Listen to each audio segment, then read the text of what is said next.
ರಾಷ್ಟ್ರವಾದಿ ಕಾಂಗ್ರೆಸ್ ಪಕ್ಷದ ಜಿಲ್ಲಾಧ್ಯಕ್ಷರಾಗಿ ಟಿ ಬೈರೆಡ್ಡಿ ನೇಮಕ ಮಾಡಲಾಗಿದೆ. ಪ್ರದೀಪ್ ಕುಮಾರ್ ಘೋಷಣೆ.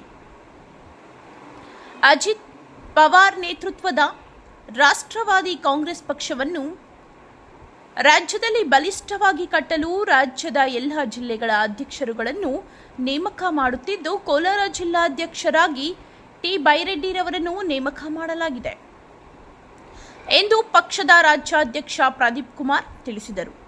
ನಗರದ ಪತ್ರಕರ್ತರ ಭವನದಲ್ಲಿ ಶುಕ್ರವಾರ ಏರ್ಪಡಿಸಿದ್ದ ಪತ್ರಿಕಾಗೋಷ್ಠಿಯಲ್ಲಿ ಅವರು ಮಾತನಾಡುತ್ತಾ, ತಾವು ರಾಜ್ಯ ಅಧ್ಯಕ್ಷರಾಗಿ ನೇಮಕಗೊಂಡ ಮೇಲೆ ಪ್ರತಿ ಜಿಲ್ಲೆಯಲ್ಲೂ ಪ್ರವಾಸ ಮಾಡಿ ಉತ್ತಮ ಹಾಗೂ ಸಂಘಟನೆ ಸಾಮರ್ಥ್ಯ ಇರುವ ವ್ಯಕ್ತಿಗಳನ್ನು ಜಿಲ್ಲಾ ಅಧ್ಯಕ್ಷರುಗಳಾಗಿ ನೇಮಕ ಮಾಡುವ ಮೂಲಕ ನೂತನ ಪದಾಧಿಕಾರಿಗಳ ಆಯ್ಕೆಗೆ ಚಾಲನೆ ನೀಡುವುದಾಗಿ ಹೇಳಿದರು. ರಾಜ್ಯದ ಮೂಡಲಬಾಗಿಲಿನಿಂದ ಪ್ರಾರಂಭ ಮಾಡಿರುವ ಪಕ್ಷ ಸಂಘಟನೆ ಇನ್ನು ಮುಂದೆ ಬಲಿಷ್ಠವಾಗಿ ಆಗಲಿದೆ ಎಂಬ ವಿಶ್ವಾಸ ಇದೆಯಿಂದ ಅವರು ಪ್ರಸ್ತುತ ಎನ್ಡಿಎ ಮೈತ್ರಿಯಲ್ಲಿರುವ ರಾಷ್ಟ್ರವಾದಿ ಕಾಂಗ್ರೆಸ್ ಪಕ್ಷ ರಾಜ್ಯದಲ್ಲಿ ನಡೆಯುವ ಮುಂದಿನ ಚುನಾವಣೆಗಳಲ್ಲಿ ಸ್ಪರ್ಧೆ ಮಾಡಲು ಎಲ್ಲ ರೀತಿಯ ತಯಾರಿ ಮಾಡಿಕೊಳ್ಳಲಿದೆ ಎಂದು ತಿಳಿಸಿದರು. ಪಕ್ಷದ ಜಿಲ್ಲಾ ಅಧ್ಯಕ್ಷರಾಗಿ ನೇಮಕವಾದ ಬೈರೆಡ್ಡಿ ಮಾತನಾಡಿ, ಪಕ್ಷದ ರಾಜ್ಯ ಅಧ್ಯಕ್ಷರು ನನ್ನ ಮೇಲೆ ವಿಶ್ವಾಸ ಇಟ್ಟು ಜವಾಬ್ದಾರಿ ನೀಡಿರುವುದನ್ನು ಸಮರ್ಪಕವಾಗಿ ನಿಭಾಯಿಸಿ ಪಕ್ಷದ ಸಂಘಟನೆ ಮಾಡುವುದರೊಂದಿಗೆ ಜಿಲ್ಲಾ ಹಾಗೂ ತಾಲೂಕು ಮಟ್ಟದ ಪದಾಧಿಕಾರಿಗಳನ್ನು ನೇಮಕ ಮಾಡಿ ಪಕ್ಷ ಸಂಘಟನೆಗೆ ಪ್ರಾಮಾಣಿಕ ಪ್ರಯತ್ನ ಮಾಡುವುದಾಗಿ ಭರವಸೆ ನೀಡಿದರು. ತಾವು ಉಪಾಧ್ಯಾಯರಾಗಿ ಸುಮಾರು 6 ಲಕ್ಷ ವಿದ್ಯಾರ್ಥಿಗಳಿಗೆ ಬೋಧನೆ ಮಾಡಿ ಸೇವೆ ಸಲ್ಲಿಸಲು ಜಿಲ್ಲೆಯ ಸಮಸ್ಯೆಗಳ ಬಗ್ಗೆ ಅರಿವು ಇದೆ.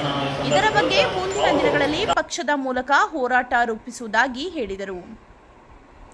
ಪತ್ರಿಕಾಗೋಷ್ಠಿಯಲ್ಲಿ ಪಕ್ಷದ ರಾಜ್ಯ ಪ್ರಧಾನ ಕಾರ್ಯದರ್ಶಿ ಆರ್ ಚಂದ್ರಶೇಖರ್, ಪ್ರಚಾರ ಸಮಿತಿಯ ಅಧ್ಯಕ್ಷ ವೀರಣ್ಣ ಸಾವುಕಾರ್, ಯುವ ಘಟಕದ ರಾಜ್ಯ ಅಧ್ಯಕ್ಷ ಗಜೇಂದ್ರ ರೆಡ್ಡಿ, ಎಸ್ಸಿ ಎಸ್ಟಿ ಘಟಕದ ರಾಜ್ಯ ಅಧ್ಯಕ್ಷ ಅರುಣ್ ಕುಮಾರ್ ಮುಂತಾದವರು ಉಪಸ್ಥಿತರಿದ್ದರು. ನಮಸ್ಕಾರ. ನನ್ನ ಹೆಸರು ಪ್ರದೀಪ್ ಕುಮಾರ್ ಅಂತ. ನಾನು ರಾಷ್ಟ್ರವಾದಿ ಕಾಂಗ್ರೆಸ್ ಪಕ್ಷದ ನೂತನ ರಾಜ್ಯಾಧ್ಯಕ್ಷನಾಗಿ ಆಯ್ಕೆಯಾಗಿ ಸುಮಾರು 2 ತಿಂಗಳ ಕಾಲ ಆಯಿತು. 2-3 ತಿಂಗಳ ಕಾಲ ಆಯಿತು. ಈಗ ನಾನು ಕೋಲಾರ ಜಿಲ್ಲೆಗೆ ಬಂದಿರತಕ್ಕಂಥ ವಿಚಾರ ಏನಂದರೆ, ನೂತನವಾಗಿ ಜಿಲ್ಲಾಧ್ಯಕ್ಷರನ್ನ ಆಯ್ಕೆ ಮಾಡಿದ್ದೀರಿ. ನಮ್ಮ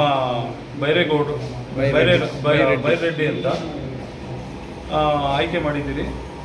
ಮುಂದಿನ ದಿನಗಳಲ್ಲಿ ರಾಜ್ಯಾದ್ಯಂತ ಎಲ್ಲ ಜಿಲ್ಲೆಗಳಲ್ಲೂ ಜಿಲ್ಲಾಧ್ಯಕ್ಷರುಗಳನ್ನ ಆಯ್ಕೆ ಮಾಡುವುದರ ಮುಖಾಂತರ ನಮ್ಮ ರಾಷ್ಟ್ರವಾದಿ ಕಾಂಗ್ರೆಸ್ ಪಕ್ಷವನ್ನು ಮುಂದಿನ ದಿನಗಳಲ್ಲಿ ಬಹಳಷ್ಟು ಬಲಿಷ್ಠವಾಗಿ ಮಾಡಬೇಕು ಅನ್ನೋದು ನನ್ನ ಗುರಿ.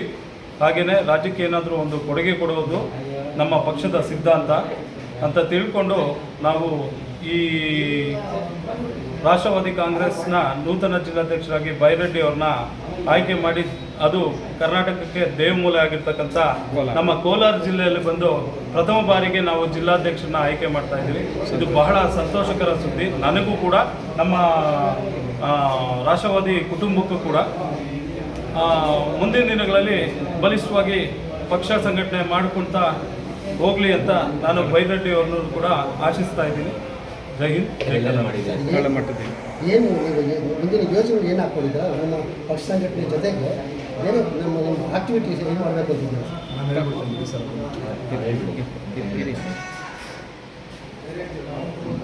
ಯೋಜನೆಗಳು ಭಾಳಷ್ಟಿದೆ. ಮುಂದಿನ ದಿನಗಳಲ್ಲಿ ಕೆಲಸದ ಮುಖಾಂತರ ತೋರಿಸೋಣ ಅನ್ನೋದು ನನ್ನ ಗುಣ. ಹೇಳಿ ಮಾಡುವುದು ನನ್ನ ಇದಲ್ಲ, ಕೆಲಸದ ಮುಖಾಂತರ ತೋರಿಸೋಣ ಅಂತ ಬಯಸ್ತಾ ಇದ್ದೀನಿ. ರಾಷ್ಟ್ರವಾದಿ ಕಾಂಗ್ರೆಸ್ ಪಕ್ಷದ ಪರಿಶಿಷ್ಟ ಜಾತಿ ಮತ್ತು ಪರಿಶಿಷ್ಟ ಪಂಗಡದ ವಿಭಾಗದ ರಾಜ್ಯಾಧ್ಯಕ್ಷರಲ್ಲಿ ಸುಮಾರು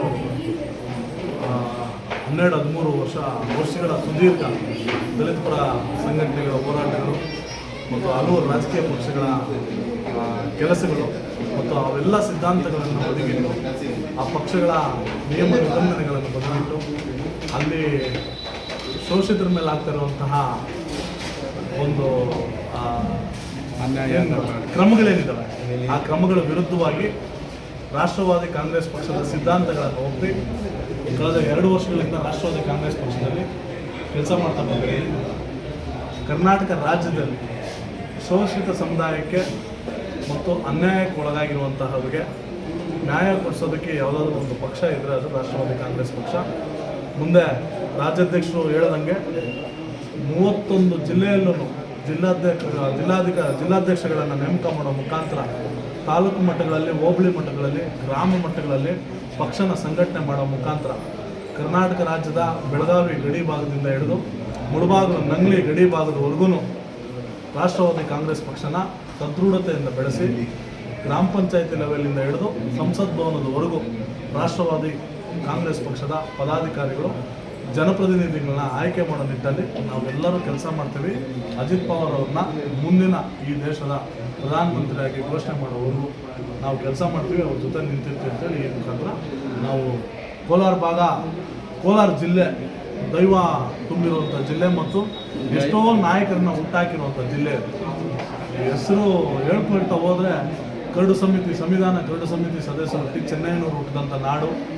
ಇನ್ನು ಹೇಳ್ತಾ ಬಂದರೆ ಇವತ್ತಿನವರೆಗೂ ಎಷ್ಟೋ ವಿದ್ಯಾವಂತರು IAS ನಂದಿನಿ ಮೇಡಮ್ ಅವರು ಹುಟ್ಟಿದಂಥ ನಾಡು. ಈಗ ಚಿನ್ನ ಬೆಳೆದಂಥ ನಾಡು. ಈ ನಾಡಲ್ಲೇ ದೇವಮೂಲಲ್ಲಿ ಇವತ್ತು ಬೈರರೆಡ್ಡಿ ಈಗ ಬೈರರೆಡ್ಡಿ ಅವ್ರನ್ನ ಜಿಲ್ಲಾಧ್ಯಕ್ಷರಾಗಿ ನಾವು ನೇಮಕ ಮಾಡ್ಕೊಂಡಿದ್ದೀವಿ. ಕರ್ನಾಟಕದಲ್ಲಿ ಇದೇ ರೀತಿಯಲ್ಲಿ ಜಿಲ್ಲಾಧ್ಯಕ್ಷರನ್ನ ನೇಮಕ ಮಾಡ್ಕೊಳ್ತಾ ಕೋಲಾರ ಜನತೆ ಒಂದು ಮನವಿ ಏನಪ್ಪ ಅಂತ ಹೇಳಿದ್ರೆ, ಎಷ್ಟೋ ನಾಯಕರನ್ನು ನೋಡಿದ್ದೀರಾ, ಎಷ್ಟೋ ಬಲಾಢ್ಯರನ್ನು ನೋಡಿದ್ದೀರಾ, ತುಳಿತಕ್ಕೂ ಒಳಗಾಗಿದ್ದೀರಿ, ಅನ್ಯಾಯಕ್ಕೂ ಒಳಗಾಗಿದ್ದೀರಿ. ಬರಗಾಲದ ಪ್ರದೇಶ ಆಗಿದೆ. ಬೈರರೆಡ್ಡಿ ಅಂತ ನೈಜ ಹೋರಾಟಗಾರರಿಗೆ ಮತ್ತು ಜನರ ಬಗ್ಗೆ ಕಳಕಳಿ ಇರುವಂಥ ನೈಜ ಮನುಷ್ಯರಿಗೆ ಬೆಂಬಲ ಕೊಡಿ ಮತ್ತು ಮುಂದಿನ ದಿನಗಳಲ್ಲಿ ಅವ್ರನ್ನ ವಿಧಾನಸೌಧದಲ್ಲಿ ಕೂರಿಸುವಂಥ ಜವಾಬ್ದಾರಿ ನಿಮ್ಮ ಮೇಲಿದೆ. 28ಕ್ಕೆ ಭಾವಿ MLA ಅಭ್ಯರ್ಥಿಯಾಗಿ ಅವರು ಕೋಲಾರದ ಜನತೆ ಮುಂದಕ್ಕೆ ಬರ್ತಾರೆ. ಅಲ್ಲಿವರೆಗೂ ನಿದ್ದೆ ಮಾಡಲ್ಲ, ಪ್ರತಿದಿನ ಅವ್ರು ಕೆಲಸ ಮಾಡ್ತಾರೆ. ಪ್ರತಿ ಗ್ರಾಮಗಳಿಗೂ ಭೇಟಿ ಕೊಡ್ತಾರೆ.